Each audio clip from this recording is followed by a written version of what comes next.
নাটোরের লালপুর ও পাবনার ঈশ্বরদীর সীমান্তবর্তী পদ্মা তীরবর্তী অঞ্চলে বালুমহাল এবং চরের আধিপত্যকে নিয়ে প্রায়ই চলে গোলাগুলি। এতে আতঙ্কে সেখানকার বিস্তীর্ণ এলাকার মানুষজন। এমন পরিবেশ থেকে মুক্তি চায় স্থানীয় বাসিন্দারা।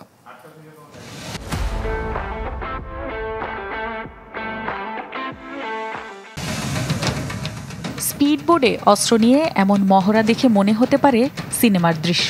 বাস্তবে এমন ঘটনার সাক্ষী পাবনার ঈশ্বরদী, সারাঘাট ও নাটোরের লালপুরের মানুষ। স্থানীয়রা জানান, পদ্মা নদী থেকে বালু তোলা, চাঁদা আদায় আর আধিপত্য নিয়ে হরহামেশাই গোলাগুলিতে জড়ায় লালপুরের কাকন বাহিনী ও সারাঘাটের পিন্টু বাহিনী। স্পিডবোট থেকে ওরা গোলাগুলি করে, তারপরে ট্রলারে আসেও গোলাগুলি করে। কাকন বাহিনীর লোকজন প্রতিনিয়ত আমাদের মতো সাধারণ ব্যবসায়িকদের উপরে হামলা চালাচ্ছে। তাদের অভিযোগ, পদ্মা নদীতে মাছ ধরতে নিয়মিত চাঁদা দিতে হয় জেলেদের। চরের জমিতে চাষাবাদেও গুনতে হয় অর্থ, যার নিয়ন্ত্রণ নিয়েই হয় বিবাদ। কৃষি আছে, নদীর জেলে আছে, মাছ মারা, এখানে নিরাপত্তা পাওয়া যায় না। ওরা এসে যখন তখন হামলা করে। চাঁদার দাবি না দেওয়ায় আমাদেরকে নৌকাপাতি আসতে দেয় না। নৌকাপাতি আসলে নৌকাপাতি আল্লাহরে মারধর করে। তবে এসব অভিযোগ অস্বীকার করে ঈশ্বরদী বিএনপি নেতা জাকারিয়া পিন্টু দাবি করেছেন, তাদের ভাবমূর্তি নষ্টের ষড়যন্ত্র করছে একটি চক্র।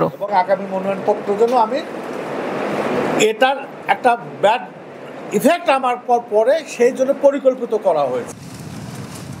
প্রকাশ্যে অস্ত্রের মহড়া ও হানাহানি বন্ধে আইনশৃঙ্খলা বাহিনীকে ব্যবস্থা নেয়ার তাগিদ নাগরিক সমাজের প্রতিনিধিদের।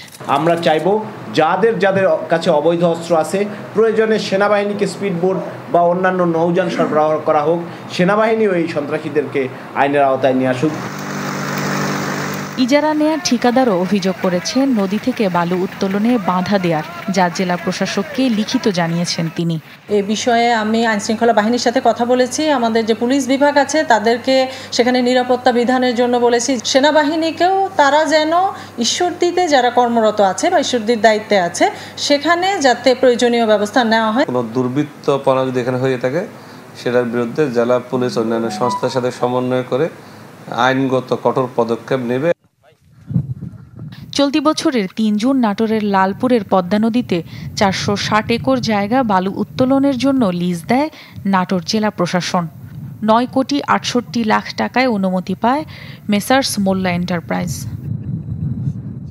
রওশন আরা তানিয়া, চ্যানেল 24।